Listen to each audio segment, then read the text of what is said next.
Aircrafts में air conditioning ऐसे नहीं होती है, ऐसे एयर कंडीशनिंग का तरीकाकार नहीं होता, पानी नहीं नीचे गिर रहा होता। कभी आपने एयरपोर्ट पे यूं देखा है कि एक एयरक्राफ्ट, एक बड़ा एयरक्राफ्ट आया, फिर तो बड़े एयरक्राफ्ट के नीचे तो फिर बाल्टियां क्या, पूरे पूल्स रखने चाहिए। जब एयरक्राफ्ट वापस आएगा तो पानी भी गिराएगा, ऑयल्स भी गिराएगा। तो साथ क्या लेके गए थे? फिर तो आपके मुताबिक साथ आप लोगों को कुछ ऐसा कंटेनर लेके जाना चाहिए था, ठीक है? इस तरह के कंटेनर आपको नीचे रखने चाहिए थे, ऐसे waterproof, oil proof, leak proof, ठीक है, ताकि नीचे टारमेक पे वो पानी और ऑयल नीचे ना गिरे। मुख्तलिफ जगहों पे ना ये रख देने थे जहाज के नीचे। आपने क्या रखा? पेपर बैग, ऐसे पेपर बैग। अब आप मुझे ये बताएं कि अगर ये एक रूटीन की मेंटेनेंस थी तो आप साथ ये कितने बैग्स लेके गए हुए हैं तेजस के लिए? आप कहते हैं ये रूटीन मेंटेनेंस है, रूटीन मेंटेनेंस है तो कितने एयरक्राफ्ट के ऊपर कोई वीडियोस दीजिए ना। आप वीडियोस दीजिए कि जो भी फ्लाइट से वापस आ रहे हैं एयरक्राफ्ट, उसके नीचे कोई बाल्टियां रखी जा रही हैं, कोई बर्तन रखे जा रहे हैं। एक ही टॉपिक के ऊपर आज सेकंड वीडियो है। मैं बताऊंगा कि सेकंड वीडियो में एक ही टॉपिक के ऊपर क्यों बना रहा हूं। इंडियन तेजस जो कि लाइट कॉम्बैट एयरक्राफ्ट है, उसकी एक वीडियो बहुत वायरल हुई जिसमें उस लाइट कॉम्बैट एयरक्राफ्ट के कुछ लिक्विड्स, कोई ऑयल गिर रहा था, लीक कर रहा था, और उस ऑयल को कैप्चर करने के लिए कंटेनर का इस्तेमाल किया गया था। पेपर कंटेनर था बेसिकली, और इसका बहुत मजाक उड़ाया जा रहा है तमाम सोशल मीडिया प्लेटफॉर्म्स के ऊपर। और मैंने एक बहुत ही सीरियस किस्म का मैसेज रिकॉर्ड कराया जिसमें मैंने ये कहा कि it can happen to aircrafts. Machines हैं, मशीन्स में प्रॉब्लम्स आ जाती हैं, और मैंने एक ग्रेसफुल एग्जिट देने की कोशिश की। कोई बात नहीं, ऐसे प्रॉब्लम्स तमाम एयरक्राफ्ट में आ सकते हैं। इंडियन एयरक्राफ्ट हाईलाइट ज्यादा इसलिए हो गया क्योंकि वहां पे इंडियन एयरक्राफ्ट को जो एलसी है उसको आउट ऑफ प्रोपोर्शन बहुत ज्यादा हाइप क्रिएट किया जाता था, और दूसरे एयरक्राफ्ट का, जो पाकिस्तानी एयरक्राफ्ट है, उनका बहुत ज्यादा मजाक उड़ाया जाता था। तो मैंने यही बताया कि कोई बात नहीं, मशीन्स हैं, मशीन्स में प्रॉब्लम्स आ जाती हैं, एम्बैरेसिंग जरूर है क्योंकि ये एयरक्राफ्ट स्टैटिक डिस्प्ले पे था। जो दूसरा एयरक्राफ्ट था that was supposed to do all the air show aerodynamics display and stuff like that. जो परफॉर्मेंस डिस्प्ले था वो दूसरे एयरक्राफ्ट ने करता था। तो एम्बैरेसिंग सिचुएशन है, लेकिन मैंने कहा कि कोई बात नहीं, ऐसे किसी भी मशीन के साथ हो सकता है। लेकिन फिर जब मैंने कुछ वीडियोस देखी जिसमें इंडियन यूट्यूबर्स ये बताने की कोशिश कर रहे थे कि देखिए जी, पाकिस्तानी जो कमेंटेटर्स हैं वो ये समझ नहीं पा रहे, उनमें इतनी इग्नोरेंस है कि ये तो जो क्लाइमेट कंट्रोल्ड जो मॉड्यूल है वो वाटर जो है वो शेड कर रहा है, और जब एयरक्राफ्ट जो है वो अपनी परवाज भर के वापस आता है तो जाहिर है एयर कंडीशनिंग लगी होती है और पानी के ड्रॉपलेट्स गिरते हैं। अच्छा जी, ये तो बाकी हमें नहीं पता था, इतनी प्रेशियस नॉलेज तो हमारे पास नहीं थी। हमें नहीं पता था कि जैसे गाड़ी में आप एसी लगाते हैं तो नीचे से जो ड्रॉपलेट्स गिरते हैं, जो कंडेंसेशन होती है, वो एयरक्राफ्ट में भी होती है। Thank you so much for telling us. तो मैंने सोचा नहीं, मेरे ख्याल से इंडिया के उन यूट्यूबर्स के लिए जो अपनी अवाम को शायद बेवकूफ समझते हैं, उनके लिए एक प्रॉपर रिप्लाई बनाना जरूरी है। तो वो जो मैं आपको कह रहा था ना, जो कंटेनर से आप उन फ्लूइड्स को रोकने की कोशिश कर रहे थे, वो बेसिकली कंटेनर्स, तो ये थे पेपर कंटेनर्स। ऐसे ही है ना। आपने एक और बात भी की, आपने कहा ये तो रूटीन मेंटेनेंस होती है। अच्छा जी, रूटीन मेंटेनेंस होती होगी। रूटीन मेंटेनेंस में जब फ्लाइट के बाद एयरक्राफ्ट वापस आते हैं तो उनके फ्लूइड्स लीक करते हैं। अच्छा, फ्लूइड्स भी लीक करते हैं, वाटर जो है वो लीक करता है, एसी जो एयरक्राफ्ट के अंदर लगा होता है उसका पानी गिर रहा होता है। तो अगर, तो देखिए दो ही बातें हैं, या ये सच है या ये सच नहीं है, क्योंकि अब मैं दोनों सूरत हाल में मैं सेटिस्फाई करूंगा इंडियन यूट्यूबर्स को। अगर तो ऐसा है तो फिर तो दुबई एयर शो में हर एयरक्राफ्ट, मैं अब इस चीज के ऊपर नहीं जाऊंगा, साइंटिफिक एनालिसिस आपको नहीं चाहिए होते हैं, आपको साइंटिफिक एनालिसिस नहीं, आपको मैं ये नहीं बता सकूंगा किसी भी तरीके से, आपको ये कोई नहीं बता सकेगा कि एयरक्राफ्ट के जो एयर कंडीशनिंग सिस्टम्स होते हैं उसमें पानी की लीकेज नहीं होती है, वो गाड़ियों की तरह एक्ट नहीं करते हैं। लेकिन ये एक साइंटिफिक एक्सप्लेनेशन हो जाएगी, तो मैं किसी और तरीके से मैं आपको बहुत सिंपल तरीकों से बताऊंगा कि चले हम मान लेते हैं कि जैसे गाड़ियों के एसी लगे होते हैं वैसे फाइटर जेट्स के एसी लगे होते हैं। फाइटर जेट जब उतरता है, पार्क होता है, पार्क होने के बाद उसका जो पानी है वो गिरने शुरू हो जाता है। ठीक है जी, आपकी हम ये बात मान लेते हैं, ऑल्दो व्यूअर्स के लिए, कि किसी भी एयरक्राफ्ट में पानी इस तरीके से नहीं गिरता, इट्स ऑल सील्ड। ठीक है, जो ऑयल्स ड्यूरिंग द फ्लाइट भी लीक कर रहे होते हैं, या because they normally do leak, कोई ऐसी बात नहीं होती। और मैंने आपको पहली वीडियो में यही बताया था कि अगर कोई प्रॉब्लम हो गई है, बिकॉज इट्स अ मशीन, आप इसको एडमिट करें, आप इसको एडमिट करें कि एक फ्यूल लीक हो गया, एक ऑयल लीक हो गया, हाइड्रोलिक्स लीक हो गए। ठीक है, तो उसको हम लोगों ने जो है वो कोशिश की उसको रोकने की। लेकिन जब आप ये बात करना शुरू करते हैं कि शायद एविएशन इंथ्यूजियास्ट्स को नहीं पता और आपको पता है, और वो क्या है कि एसी का पानी गिर रहा है। ठीक है, तो एसी का पानी, पहली बात है साइंटिफिकली एयरक्राफ्ट्स में एयर कंडीशनिंग ऐसे नहीं होती है, ऐसे एयर कंडीशनिंग का तरीकाकार नहीं होता, पानी नहीं नीचे गिर रहा होता। कभी आपने एयरपोर्ट पे यूं देखा है कि एक एयरक्राफ्ट, एक बड़ा एयरक्राफ्ट आया, फिर तो बड़े एयरक्राफ्ट के नीचे तो फिर बाल्टियां क्या, पूरे पूल्स रखने चाहिए। एक एयरक्राफ्ट आके रुके और जनाब उसका तो पानी गिरने शुरू हो जाए, या ड्यूरिंग फ्लाइट जब वो जहाज उड़ रहा हो तो साथ में एयर कंडीशनिंग से जो कंडेंसेशन हो रही है वो पानी भी नीचे गिरा रहा हो। You think of your viewers as fools? Do you think they're fools? They are not fools. You are. फिर एयरपोर्ट पे तो नीचे बाल्टियां रखी होनी चाहिए हो, तमाम के तमाम जहाजों के नीचे बहुत बड़े बड़ी बाल्टियां, बहुत बड़े बड़े कंटेनर्स होने चाहिए।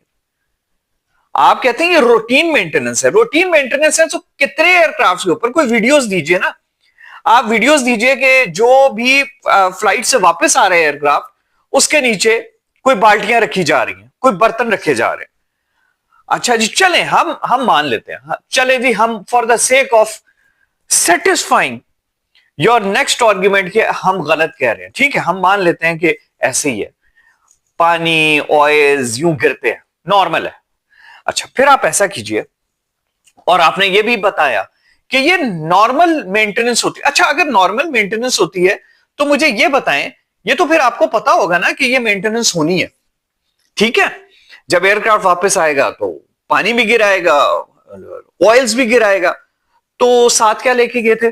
फिर तो आपके मुताबिक साथ आप लोगों को कुछ ऐसा कंटेनर लेके जाना चाहिए था। ठीक है, इस तरह के कंटेनर आपको नीचे रखने चाहिए थे, ऐसे waterproof, oil proof, leak proof. ठीक है, ताकि नीचे टारमेक पे वो पानी और ऑयल नीचे ना गिरे, मुख्तलिफ जगहों पे ना ये रख देने थे जहाज के नीचे। आपने क्या रखा? पेपर बैग, ऐसे पेपर बैग। अब आप मुझे ये बताएं कि अगर ये एक रूटीन की मेंटेनेंस थी तो आप साथ ये कितने बैग्स लेके गए हुए हैं तेजस के लिए? देखिए ना, रूटीन मेंटेनेंस के लिए तो आप प्रिपेयर्ड गए होंगे ना, कि एयरक्राफ्ट आएगा, वापस लैंड करेगा, उसके पानी इस तरीके से लीक होगा, और उससे बचने के लिए, एम्बैरेसमेंट से बचने के लिए हमने उसको कंटेन करना है। तो आप ऐसे बैग्स लेके गए हुए थे, पेपर के बैग्स, उसको नीचे रखा। आप किस किस चीज को कवर करेंगे? और व्यूअर्स को बताएं, जब आप एयर शोज में जाते हैं तो 2 एयरक्राफ्ट लेके जाते हैं कम से कम। क्यों 2 एयरक्राफ्ट लेके जाते हैं? एक होता है स्टैटिक डिस्प्ले पे, वो जो स्टैटिक डिस्प्ले पे होता है उसका काम ये नहीं होता कि वो थोड़ी देर बाद उड़ के ऊपर जाके एरोबैटिक्स करके फिर वापस आके फिर स्टैटिक डिस्प्ले पे आ जाएगा। उसका काम तो ये होता है वहीं रुके रहना, वहां पे अपनी वेपनरी को शो करना, वहां पे सिर्फ और सिर्फ it means static display. People are going to come, they are going to view, close up view ले। फिर दूसरा एयरक्राफ्ट होता है जो कि एरोबैटिक्स करता है, वो एक्टिव ड्यूटी पे होता है उस वक्त, ये डॉर्मेंट होता है।